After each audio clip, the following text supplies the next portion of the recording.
Né pour transformer des vies, le révérend Alain Patrick Tsengue est le fondateur des ministères ACER. Président et producteur de la chaîne Évangile TV, il est également animateur principal de l'émission Pendule à l'heure. Bienvenue à l'émission Pendule à l'heure. Conférencier à succès, l'un de ses messages clés est la formation des disciples et la formation des fils spirituels. Son investissement dans ses fils spirituels est ce qui fait de lui aujourd'hui un père respecté partout dans le monde. Auteur de plusieurs ouvrages, il défend en l'occurrence le message de la foi. La foi, c'est être sûr. Croit en la prospérité. Quand tu donnes l'offrande, Dieu t'apparaît en rêve, il dit qu'est-ce que tu veux. Et en la santé divine. Tous étaient guéris. Orateur apprécié pour ses messages directs et dynamiques, son ministère est accompagné par la manifestation des dons de guérison et de révélation. Mesdames et messieurs, veuillez accueillir l'homme de Dieu, l'apôtre Alain Patrick Tsengue. Gloire à Dieu. Donc on a vu pas mal de choses déjà, on avance, ok. On a vu que la vérité numéro 1 là, c'est que les démons avec lesquels nous combattons aujourd'hui sont les mêmes avec lesquels Moïse, les prophètes, Jésus et les apôtres se sont battus. Les démons ne se dupliquent pas, les démons ne se multiplient pas. Okay? Dieu a créé un nombre bien précis des anges. Et il y a des anges qui se sont révoltés contre Dieu, ils sont devenus des démons. Il y a des serviteurs de Dieu qui font la différence entre les démons et les anges déchus.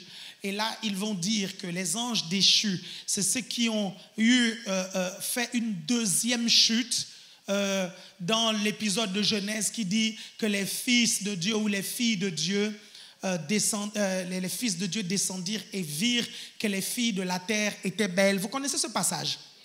Ok. On va direct attaquer avant de voir les autres vérités, parce que j'ai parlé d'une seule vérité, il y a d'autres vérités que je dois dire, mais j'aimerais vraiment préciser cette histoire de fils de Dieu descendu, tout ça. Est-ce qu'on peut me trouver le passage dans Genèse, s'il te plaît, Yann Axel, le passage dans Genèse? Est-ce qu'on peut m'afficher le tout premier schéma? S'il y a le deuxième, vous préparez le deuxième schéma, on va afficher le premier et le deuxième schéma, et Genèse chapitre 6, c'est ça? Genèse chapitre 6. Lorsque les hommes eurent commencé à se multiplier sur la face de la terre, et que des filles leur furent nées, les fils de Dieu vinrent vers les filles des hommes qui étaient belles, et il les prit pour femmes parmi toutes celles qu'ils choisirent.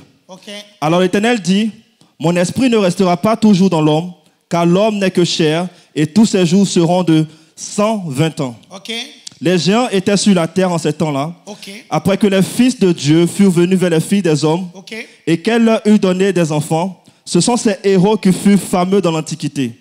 Ok, très bien. Je pense qu'on va traiter cette question-là aujourd'hui à ce culte. Je dis qu'il y a tellement de choses à voir qu'on aura on est déjà au 3e service. Le dimanche prochain, je vais continuer, ok. Oui, je vais... Merci.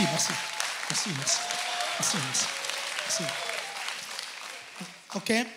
Parce que c'est vraiment important de connaître ces choses. Ok? C'est vraiment important de connaître ces choses. C'est pour ça que je veux prendre le temps de vous expliquer ça, de vous donner les arguments bibliques. Ok? Pour que vous puissiez comprendre ces choses. Amen? Ok, qu'on réaffiche, donc garde le passage biblique qu'on réaffiche. Ok, il y a 3 cieux. Il y a le ciel atmosphérique, qui est le premier ciel. Le deuxième ciel, c'est le cosmos, là où il y a les étoiles. Ok, vous me suivez? Là où il y a les étoiles, là où il y a l'univers, là où il y a la voie lactée, etc., etc., là où il y a les constellations. Et après, il y a le 3e ciel, qui est la demeure de Dieu. Et vous avez les versets bibliques. Vous pouvez prendre en photo cette image, s'il vous plaît, ne me regardez pas comme ça. Prenez en photo cette image. Allez, on y va. Prenez en photo cette image, je vous laisse prendre en photo cette image. Parce que vous devez la mémoriser, elle est importante, mémorisez-la. Ok? Vous me suivez? Elle est tellement importante pour comprendre ce que je vais vous dire et je préfère commencer ma prédication là-dessus pour que vous suiviez. Ok? Donc, il y a quelque chose de très important. Quand le diable a causé la révolte des anges, il y a le 1/3 des anges qui l'a entraîné, le 1/3. Ça veut dire que s'il a entraîné le 1/3, il reste combien d'anges du côté de Dieu? Ok, entre 2/3 et 1/3, lequel est le plus nombreux? 2/3. Ça veut alors dire que les anges de Dieu actuellement sont plus nombreux que les démons, n'est-ce pas? Vous comprenez pourquoi Élisée a dit à son serviteur, ceux qui sont avec nous sont plus nombreux que ceux qui sont avec eux. Vous arrivez à comprendre? Ce n'était pas une déclaration de foi, c'était mathématique. Quelqu'un me suit ici? Donc, quand le diable s'est révolté avec le 1/3, il y a une partie qui est dans le cosmos, qui est dans l'espace, et une partie qui traîne de temps en temps dans le ciel atmosphérique. Ok? Moi, pour ma part, je pense que les ovnis, les extraterrestres que certains voient et observent, moi je crois que ce sont ces esprits méchants qui sont dans les lieux célestes. Parce que les esprits méchants dans les lieux célestes ont interdiction formelle de venir sur la terre. Parce qu'ils sont extrêmement méchants.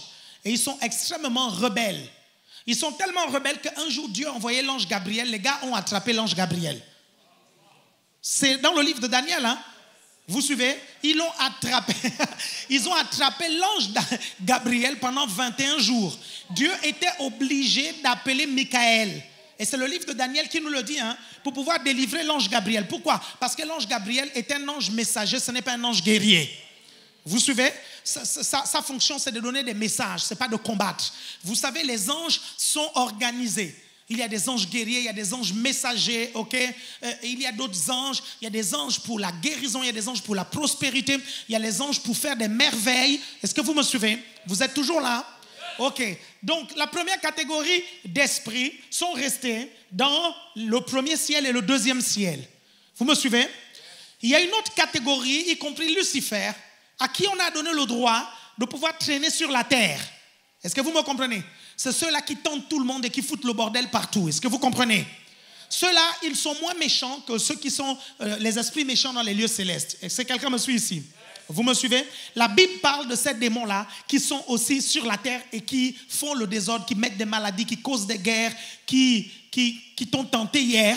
Tu suis? Ok? Vous me suivez attentivement? C'est eux en fait. Ok? Vous me suivez? Donc, après, il y a une troisième catégorie de démons qui sont dans le Tartaros. Vous voyez, en fait, il y a une ligne là. Terre, en bas, c'est sous la terre. Et sous la terre, là, on appelle ça l'abîme. Est-ce que vous comprenez? On appelle ça l'abîme. Donc, dans l'abîme, il y a une grosse partie appelée le Tartaros. Okay, et une deuxième partie appelée le séjour des morts. Vous avez les références bibliques. Donc, si vous avez pris la photo, vous irez vérifier les références bibliques. Dans 2 Pierre, chapitre 2, verset 4, on parle du Tartaros. Et ce verset biblique, les prédicateurs qui parlent des anges déchus comme étant la deuxième chute des anges vont prendre ce passage biblique pour le justifier. Mais non! Ce passage biblique nous dit juste qu'il y a une catégorie d'anges dans la chute des anges, ok, quand Lucifer s'est révolté, qui ont été enfermés dans le Tartaros. C'est pour ça que beaucoup ne comprennent pas. Et c'est une prison, ils ne peuvent pas sortir. Et pourquoi on les a enfermés? Parce que ceux-là, ils sont plus méchants même que les esprits méchants dans les lieux célestes. Ils sont plus méchants et ils sont tellement rebelles qu'il fallait les enfermer. Et donc, ils sont enfermés là depuis des millions d'années sous la terre. Et on appelle ça l'abîme, ok? Dans l'abîme, juste à côté, il y a le séjour des morts, il y a l'enfer et puis le sang d'Abraham. On a déjà vu que le sang d'Abraham est vide parce qu'avant la résurrection de Jésus, quand les gens mouraient, ils allaient au sang d'Abraham. Après la résurrection de Jésus, quand les gens meurent, ils vont au ciel, au paradis. Vous me suivez attentivement? Ok, j'ai déjà expliqué toutes ces choses-là. Si vous regardez mes prédications, vous connaissez les versets bibliques là-dessus. Donc l'enfer, jusqu'à présent, les gens y vont. Ok, ceux qui ne sont pas sauvés, ils vont en enfer, ils vont sous terre. Est-ce que vous me comprenez? Mais le sang d'Abraham aujourd'hui est vide. Tout le monde me suit ici? Ok, quand vous avez cette vision-là de où sont les démons qui se sont révoltés, le 1/3, on peut alors continuer maintenant. Amen? Vous me suivez? Une partie est dans le premier ciel et le deuxième ciel. Une deuxième partie est sur la terre, ce qui nous tente et qui embête. Et une autre partie dans le Tartaros. Est-ce que tout le monde a compris? Yes. Très très bien. Ok, je vais quand même préciser maintenant cette histoire des esprits qui sont descendus coucher avec les filles de la terre et qui ont fait des enfants. Ok, et puis les gens disent non, c'était le résultat de leur union avec les filles de la terre, ça a donné des géants. Est-ce que vous me suivez? ça a donné des géants. Oh, Seigneur Jésus-Christ. On va s'en sortir. On va s'en sortir. En fait, il y a trop de choses. Trop de choses à voir. Il y en a trop, mais bon, ça va aller. Depuis le premier culte, je me plains, je dis il y a trop de choses à voir, trop de choses. Mais on va les voir. S'il faut que je prêche tous les dimanches ce mois, je vais le faire. De toutes les façons, un peu de repos. Un peu de repos aux pasteurs qui ont prêché un mois. OK? Donc,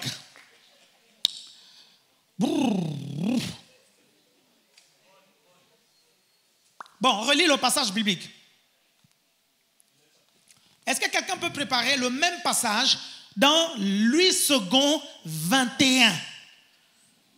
Louis II 21. Donc, lis le passage et le même passage biblique, on va l'afficher dans Louis II 21. Est-ce qu'on peut afficher le passage maintenant?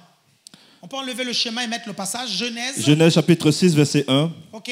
Lorsque les hommes eurent commencé à se multiplier à la surface du sol et que des filles leur furent nées, les fils de Dieu virent que les filles des hommes étaient belles, et ce fut parmi elles qu'ils choisirent leurs femmes. Alors l'Éternel dit, mon esprit ne restera pas toujours dans l'homme, car celui-ci n'est que chair. Et ses jours seront de 120 ans. C'était l'époque où il y avait des géants sur la terre. C'était l'époque où il y avait des géants sur la terre. Ok, on y va. C'était l'époque où il y avait des géants sur la terre, après que les fils de Dieu furent venus vers les filles des hommes et qu'elles leur eurent donné des enfants. Très bien. Vous voyez, je donne maintenant le passage, le verset, le micro au Respo Rémi. Donc, non, c'était là, le même passage maintenant dans la version Louis II 21.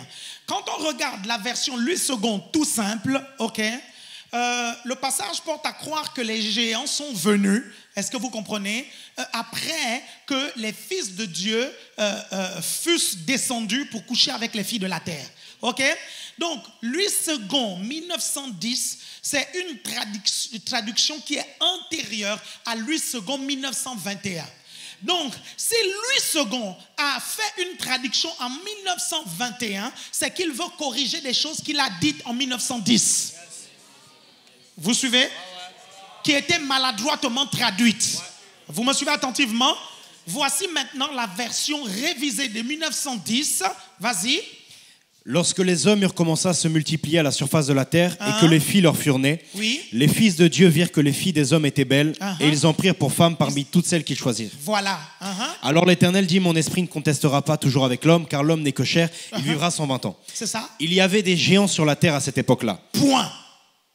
Il y a un point, n'est-ce pas? Point. Continue. Ce fut aussi le cas après que les fils de Dieu se furent unis aux filles des hommes. Donc, my God, est-ce que vous voyez? Regardez, écoutez bien, relis la partie, relis, regardez. Ce qui vous enseigne que les géants sont le fruit de l'union entre les fils de Dieu et les filles de la terre, vous suivez, ils ont tort. Parce que Louis II 21 nous dit qu'il y avait les géants après l'union et il y avait les géants avant l'union. C'est ce qu'il dit. Reprends. Il y avait des géants sur la terre à cette époque-là. Point. Et il précise, vas-y. Ce fut aussi le cas après que les fils de Dieu se furent unis aux filles des hommes. S'il précise que ce fut le cas après et qu'il dit qu'il y avait des géants, les géants étaient là où avant? Est-ce que vous suivez attentivement? Donc c'est clair, là c'est le français. Les géants étaient là avant l'union et ils étaient là aussi après. Donc les géants ne sont pas le fruit de cette union. Les géants viennent d'où? C'est important de comprendre qu'après Adam et Ève, à l'époque d'Adam et Ève, il y avait des êtres humains qui étaient très grands. On a juste connu des mutations génétiques. Est-ce que vous me suivez attentivement? Et ces êtres humains qui étaient très géants, est-ce que vous comprenez? Et comme ils étaient géants, ils étaient très forts. Et la Bible dit, c'était les héros d'autrefois. Ce n'est pas comme certains enseignent et disent que c'était une race hybride. Je vais vous expliquer d'où vient cette idée que c'était une race hybride. Cette idée vient de la mythologie grecque. Parce que dans la mythologie grecque, il y a des demi-dieux comme Persée, il y a des demi-dieux comme Hercule, etc., etc. Ce sont des êtres humains qui sont le fruit d'une fille de la terre avec un dieu. Ça, c'est la mythologie grecque. Et ceux qui enseignent que les anges sont descendus, couchés avec les filles de la terre, et ça a donné des géants. Ok, ceux qui enseignent ça, certains d'entre eux sont influencés par la mythologie grecque. Certains d'entre eux aussi sont influencés par le livre d'Enoch, qui est un livre que les Juifs ont rejeté depuis même avant Jésus. Depuis même avant Jésus, le livre d'Enoch était considéré comme un apocryphe. Et vous croisez aujourd'hui des prédicateurs de notre génération qui prennent le livre d'Enoch pour justifier des fausses doctrines telles qu'il y a eu des anges qui ont couché avec les filles de la terre. Ok, est-ce que vous comprenez? Donc, il y a des démons qui peuvent coucher avec les filles, tout ça. Ne vous inquiétez pas, on va parler des histoires de Marie de nuit, des choses de ce genre-là. Je vais vous expliquer c'est quoi. Je vais prendre la Bible, ne vous inquiétez pas, nous allons voir des versets bibliques. Parce que c'est important que nous soyons scripturels. Nous ne devons pas ajouter les choses. Nous ne devons pas prendre les apocryphes pour faire dire ce que la Bible n'a pas dit. Vous suivez? Même Jésus n'a jamais cité ce livre. Martin Luther dit, vous comprenez, le réformateur, ok, Martin Luther, c'est lui qui est le père de la religion protestante, il dit, les apocryphes sont des livres bons à lire pour notre sagesse et notre intelligence, mais ils ne peuvent en aucun cas être considérés comme étant la parole inspirée de Dieu. Est-ce que vous suivez ça? Donc, avant Jésus, ok, ceux qui ont canonisé la Torah, ok, l'ancien que vous appelez l'Ancien Testament, n'ont pas canonisé le livre d'Enoch. Jésus n'a pas validé le livre d'Enoch. Le seul qui a parlé du livre d'Enoch, c'est Jude. Et Jude va citer une partie du livre d'Enoch, est-ce que vous comprenez, que les Juifs considèrent que ça c'est Enoch qui a écrit. Pourquoi les Juifs n'ont pas validé le livre d'Enoch? Qui était Enoch? Enoch était considéré par les Juifs comme étant le créateur de l'écriture. Vous suivez? Donc, maintenant vous allez dire, oui, mais l'écriture a été inventée peut-être des milliers d'années avant. Vous savez, à leur époque, s'ils ne savaient pas qu'il y avait quelqu'un, quelque part dans le monde, qui a déjà inventé l'écriture, ils vont se considérer comme les inventeurs de l'écriture. Y a-t-il quelqu'un qui me suit ici? Est-ce que vous me suivez attentivement? Par exemple, en Europe, ici, on vous donne l'impression que les mathématiques ont été inventées en Europe, alors qu'en Égypte, des années avant, les gens calculaient déjà. Est-ce que vous me suivez attentivement? Donc, Enoch va écrire un livre appelé le livre d'Enoch. Et les Juifs vont considérer que un quart du livre, c'est Enoch qui a écrit. Et le 3/4 du livre, ce n'est pas Enoch. Ce sont des gens qui ont rajouté et font dire à Enoch ce qu'il n'a pas dit et font enseigner Enoch ce qu'il n'a pas enseigné. Quelqu'un me suit ici? Ça, c'est une ancienne stratégie du diable, hein? Rajouter dans ce que Dieu a déjà Dieu a dit pour pouvoir mettre la confusion. Vous me suivez attentivement? Ok? Donc, il y a beaucoup de prédicateurs pour vous justifier le fait que les filles de la terre sont les fils de Dieu sont descendus sur la terre pour coucher avec les filles de la terre. La majorité d'entre eux, s'ils sont honnêtes, ils vont vous dire qu'ils ont lu le livre d'Enoch. Est-ce que vous me suivez? Mais je vous dis que ce soit Jésus, que ce soit les pères de l'Église. C'est qui les pères de l'Église? Ce sont les personnes qui ont connu les apôtres ou les personnes qui ont connu des personnes qui ont connu des apôtres ou des personnes qui ont connu les personnes qui ont connu les apôtres. Est-ce que vous suivez? Les pères de l'Église ont rejeté aussi le livre d'Enoch. Et s'ils ont rejeté le livre d'Enoch, il y a une raison. C'est parce qu'en fait, il y a des choses qui sont dites à l'intérieur qui peuvent encourager et faire croire une insécurité spirituelle. Comprenez que pour maintenir l'ordre dans l'univers, Dieu a une sécurité. La première sécurité de Dieu, ce sont ses lois et ses principes que lui-même il respecte. La deuxième sécurité, ce sont ses anges et la loyauté que ces anges ont. Est-ce que vous me suivez à son égard? Écoutez-moi bien, les anges ont vu ce que Lucifer et les démons sont devenus. Ils ne sont pas bêtes pour refaire une deuxième rébellion. Vous me suivez? Or, le livre d'Enoch nous dit qu'il y a eu d'autres rébellions. Ce n'est pas possible.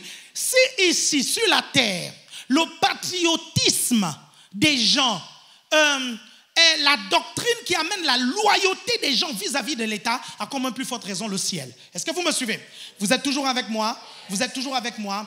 Ok, regardez, vous allez prendre Matthieu. Ok, vous allez voir. Matthieu chapitre 22,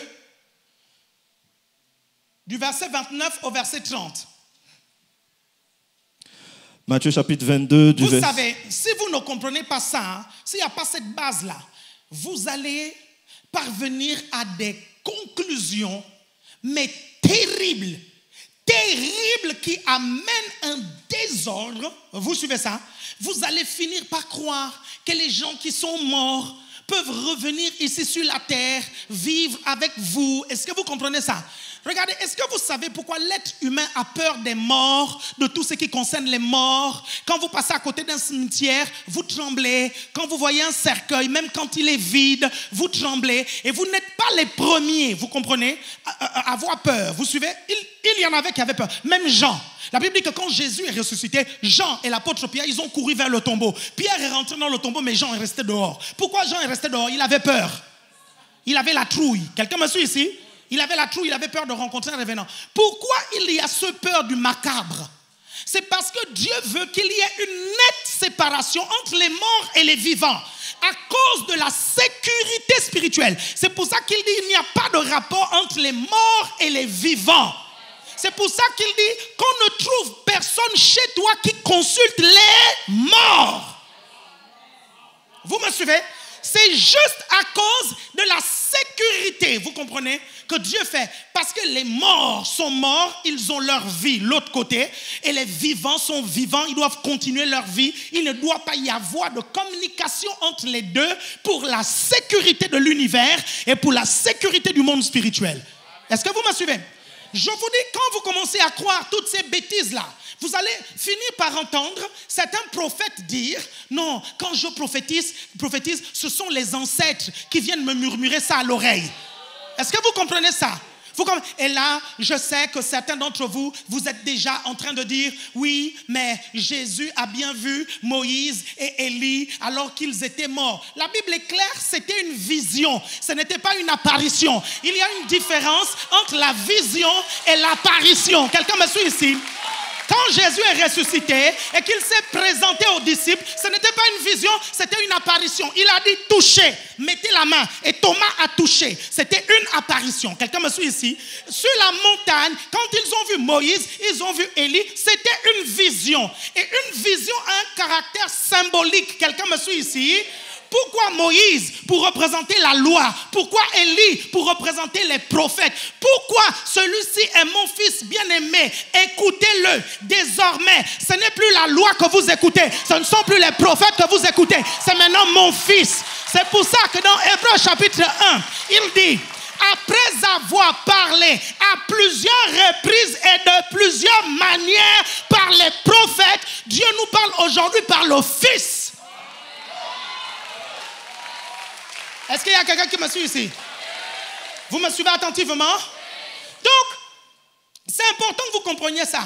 Si vous ne comprenez pas ce que je vous explique là, vous allez arriver à des aberrations pas possibles. Des aberrations. Quelqu'un me suit ici? Ok? Bon, on va avancer. Matthieu. On va lire Matthieu. On y va. Matthieu, chapitre 22 à partir du verset 29. Jésus leur répondit, vous êtes dans l'erreur parce que vous ne comprenez ni les Écritures, ni la puissance de Dieu. Vous voyez ce qu'il dit? Regardez, je vais vous restituer ce contexte. Ça, ce passage biblique est dans le contexte où, en fait, il y a les Sadducéens. Les Sadducéens, c'était en fait un parti politique et religieux, rival des pharisiens. Mais eux, ils ne croyaient pas en la résurrection et ils ne croyaient pas aux prophètes. Ils croyaient juste à la Torah. Ils croyaient juste au livre de Moïse et à ce que Moïse a dit. Les Sadducéens ne croyaient pas que Dieu a pu se révéler aux prophètes. Ok? Et le problème, c'est quoi? C'est que ces Sadducéens avaient du mal avec la puissance de Dieu et avec la résurrection. Est-ce que vous comprenez ça? Et donc, ils vont poser une question à Jésus au sujet d'un homme qui va épouser une femme et après, l'homme va mourir. Et la loi de Moïse dit qu'il doit prendre, que le petit frère ou l'un des frères prend la femme. Ok? Jusqu'à combien de femmes comme ça? Jusqu'à 7 femmes. Donc, un homme...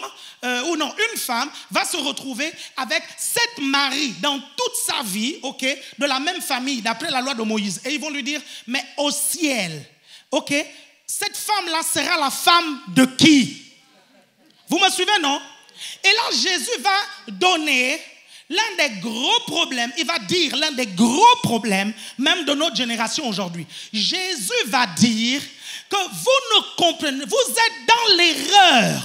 Parce que vous ne comprenez ni les Écritures. Quand Jésus dit vous ne comprenez ni les Écritures, c'est quoi? En fait, il est en train de désigner la partie que les Sadducéens ne maîtrisaient pas, c'est-à-dire les prophètes. Vous suivez? C'est ça, c'est cette partie-là, en fait, généralement, quand on dit les Écritures, c'est cette partie. Toute l'autre partie, on appelle ça Moïse. Est-ce que vous comprenez ça? Il dit, vous ne comprenez pas les Écritures. Premièrement, vous ignorez. Vous croyez que vous connaissez, mais vous ne connaissez pas. Deuxièmement, vous ne comprenez même pas la puissance de Dieu. Et là, Jésus va dire quelque chose de très important. On y va. Verset 30. Car à la résurrection des hommes, les hommes ne prendront pas de femmes. Les hommes ne prendront pas de femmes. Ni les femmes de Marie. Ni les femmes de Marie. Mais ils seront comme des anges de Dieu dans le ciel. Parce qu'ils seront comme des anges de Dieu comme au ciel. Les anges sont asexués.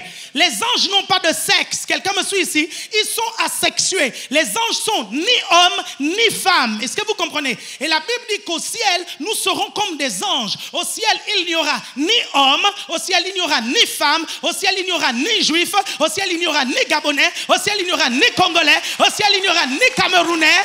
Quelqu'un me suit ici? Est-ce que vous me suivez attentivement? Quelqu'un me comprend ici? Vous me suivez attentivement? Et vous allez me dire, mais on va ressembler à quoi? On aura des visages mixtes. Est-ce que vous comprenez? On aura des visages mixtes en fait au ciel. Quelqu'un me suit ici? Donc il va dire ici que les anges sont asexués. Si les anges sont asexués et n'ont pas de sexe, et que nous savons que les caractéristiques des anges, ce sont les caractéristiques des démons. La seule différence des démons, c'est qu'ils sont corrompus, il y a le péché en eux, ils sont mauvais, mais sinon, ils ont été faits de la même façon que les anges, ils ont les mêmes caractéristiques que les anges. Donc, si les anges n'ont pas de sexe, alors les démons n'ont pas de sexe. Alors, comment justifier maintenant le fait qu'il y a des personnes qui disent que les démons sont venus avoir des rapports sexuels avec eux? Vous me suivez? Regardez. Sans qu'il n'y ait un marteau dans votre corps, un démon a la possibilité de vous faire croire qu'un marteau vous tape. Vous suivez? On appelle ça des oppressions démoniaques. Vous me suivez? Donc, quand les gens ont des trucs qu'on appelle les maris de nuit, toutes ces choses-là, ce sont des expériences spirituelles négatives que je ne nie pas. J'ai rencontré moi-même des gens qui ont vécu ça. Mais qu'est-ce qui se passe? Depuis la Bible, quand je lis la Bible, je n'appelle pas ça rapport sexuel avec les démons. J'appelle ça oppression démoniaque sexuelle. Parce que de la même façon que les démons peuvent faire en sorte que quelqu'un a mal à la tête, comme si on lui serrait un truc au niveau de la tête, est-ce que quelqu'un me suit ici? Ils peuvent faire en sorte que dans tes organes génitaux et dans ton corps, tu ressens comme si quelqu'un était en train d'avoir un rapport sexuel avec toi. Et pourtant, les démons n'ont pas de sexe. Vous me suivez? Accepter que les démons ont des sexes, c'est accepter alors que quand les anges sont descendus, accepter alors que les fils de Dieu dans la Bible dont il est question, ce sont les anges. Est-ce que vous suivez? C'est alors accepter ça. Maintenant, je vais refuter ça. Les fils de Dieu dont il est question, ce ne sont pas les anges. Ce sont les descendants de Seth. Ok? Vous inquiétez pas, je vais vous montrer des versets bibliques. Hein. Ce sont les descendants de Seth. En fait, quand Adam et Ève ont péché, ils ont fait un premier enfant qui s'appelait Abel, un premier enfant Caïn, le deuxième enfant Abel. Donc Caïn a tué Abel. Ok? Caïn a tué Abel. La tradition juive, et même les musulmans le disent, à ce qu'il paraît, on dirait que Caïn et Abel étaient des jumeaux. Est-ce que vous suivez? On dirait que c'était des jumeaux. La Bible ne le dit pas, mais on dirait que c'était des jumeaux. Mais Caïn va tuer Abel. Donc, quand Abel va mourir, Adam et Ève vont avoir d'autres enfants. Et dont un des enfants, après Abel, il s'appelait Seth. Est-ce que vous avez remarqué que Caïn, quand il a péché, on l'a chassé de l'autre côté de la terre? La Bible donne cette précision. La Bible a une raison pour laquelle elle donne cette précision. Ça veut alors dire que les descendants de Caïn se sont multipliés sur une autre partie de la terre. Est-ce que vous suivez? Et Adam et Ève ont mis au monde Seth. La Bible nous dit que le Dieu que nous prions a été invoqué par les descendants de Seth. Donc Seth priait le Dieu que nous prions. Caïn est le père de tous les animistes. Est-ce que vous comprenez? Caïn ne croyait pas du tout en Dieu. Donc il s'est multiplié. Et Seth aussi s'est multiplié une autre partie de la terre. Donc il y a eu deux camps. Le premier camp, c'est le camp des gens qui ne croient pas en Dieu, qui servaient d'autres choses, machin, tout ça, ok? Dans le langage de la tradition juive, on appelait ce camp-là les hommes. Est-ce que vous comprenez ça? Les hommes. Est-ce que vous suivez ça? Les hommes. Et dans le camp de Seth, on les appelait les fils de Dieu. Est-ce que vous comprenez ça? Et d'ailleurs, même comment on appelle ça? Le film Noé le montre très bien. Hein? Le nouveau film Noé montre bien. À un moment donné, il y a les gens qui viennent, ils disent les hommes arrivent, les humains arrivent, les hommes. En fait, ils ont pris ça juste dans la tradition juive. Est-ce que vous comprenez ça? Donc, les descendants de Caïn étaient appelés les fils des hommes. Ok. Est-ce que vous comprenez? Les descendants de Seth étaient appelés les fils de Dieu. Est-ce que vous me comprenez attentivement? Donc, en fait, ce sont les descendants de Seth qui sont descendus. Descendre là, c'est tout simplement géographique. C'est comme quand on dit « je suis en Europe et je descends en Afrique ». Quelqu'un me suit ici? Donc, ils sont descendus pour rencontrer les filles de la terre. Elles ont vu que les filles des hommes, c'est-à-dire les descendants de Caïn, ok, étaient belles. Ils se sont unis, vous suivez, et ça a donné. Parce que Dieu veillait à ce que les deux races ne se mélangent pas. Et Dieu a toujours veillé à ça. Pourquoi? Parce qu'en fait, quand ça se mélange, il y a des perditions. Est-ce que vous me suivez?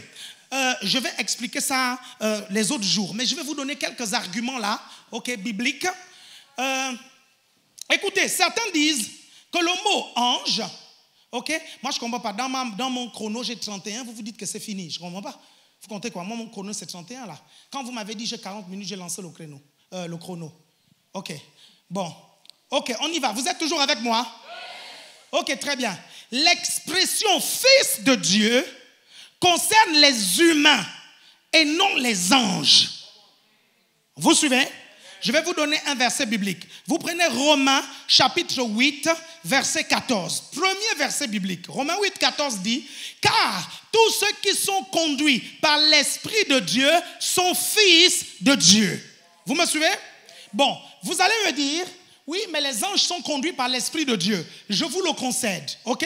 Mais ce verset biblique-là, on l'a souvent lu pour les chrétiens spirituels ou les chrétiens charnels, n'est-ce pas?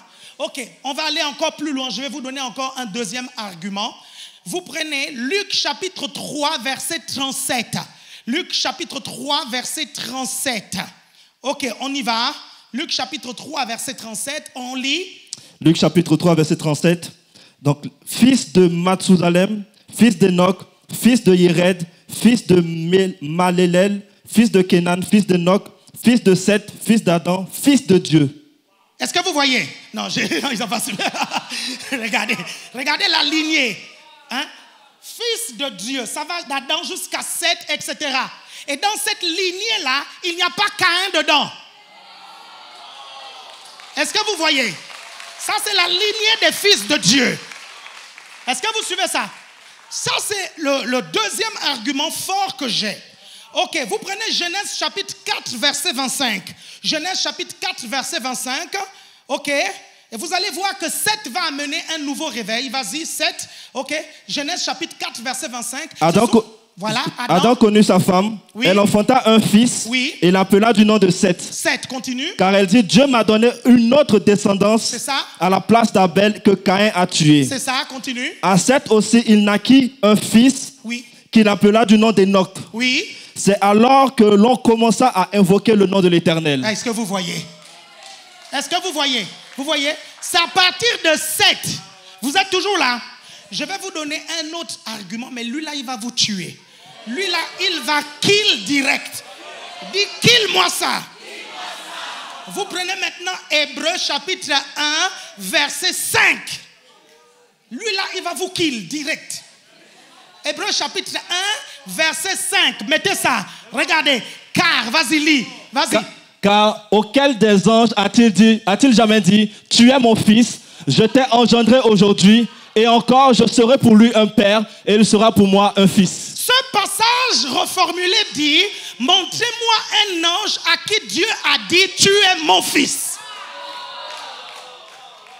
C'est ce qu'il dit en fait. Il dit, montrez-moi un ange. Il dit, auquel des anges Dieu a-t-il jamais dit, tu es mon fils? Il dit, Dieu n'appelle pas les anges ses fils. Les fils de Dieu, ce sont les hommes. Est-ce que quelqu'un me suit ici? Les fils de Dieu, c'est toi. Dis, c'est moi. Vous me suivez attentivement? Vous me suivez attentivement? Lève-toi et acclame le Seigneur.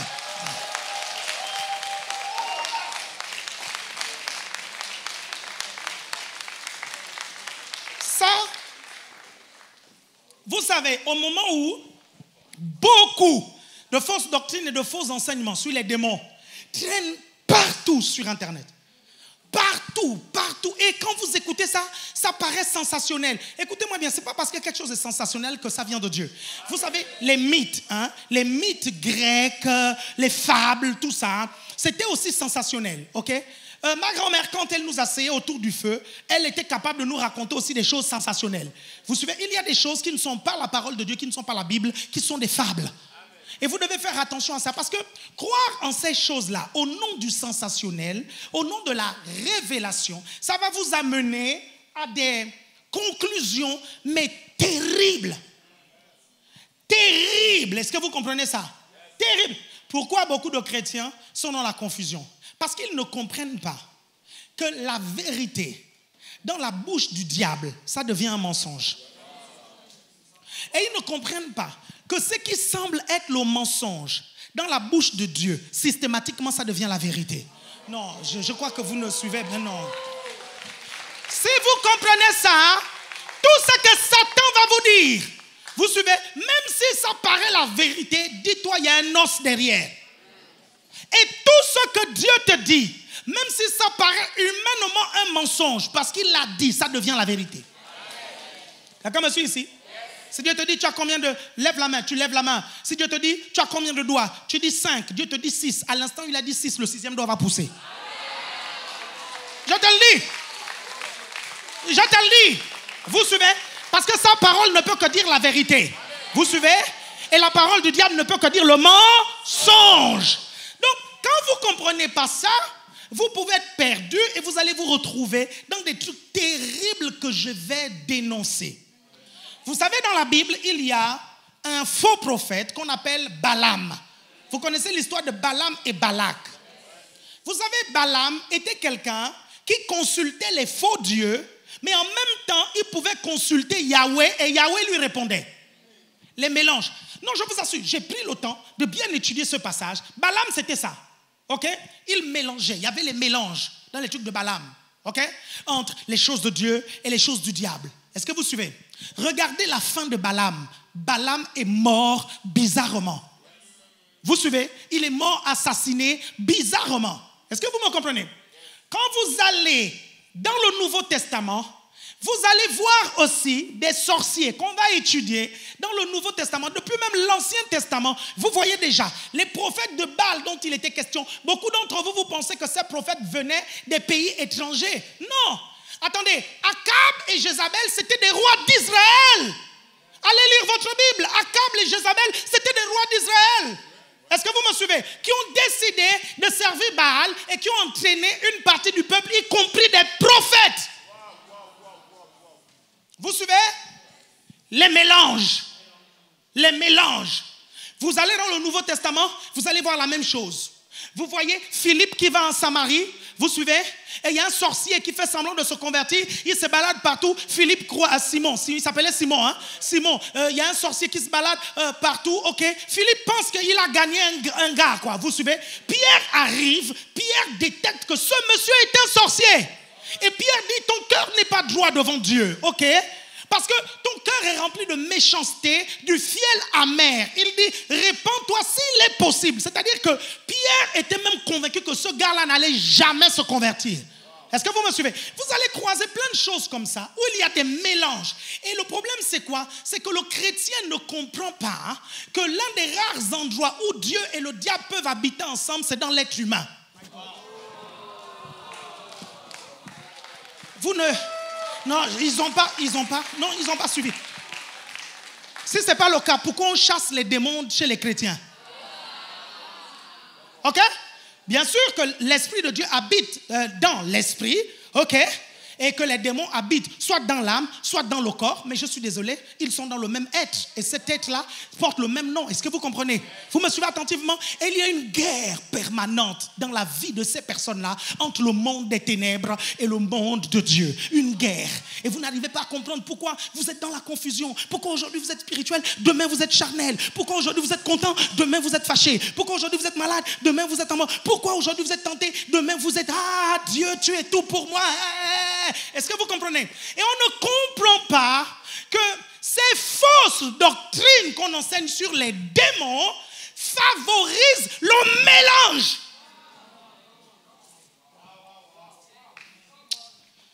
Pardon, je m'arrête là.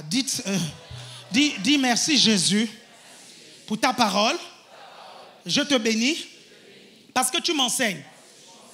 Dans Galates chapitre 5, verset 19, la Bible nous parle. Non, je ne vous ai pas dit de répéter. Je suis en train de parler. Okay. Dans Galates chapitre 5, verset 19, quand on parle des œuvres de la chair, on nous parle de la magie. On nous parle de la magie.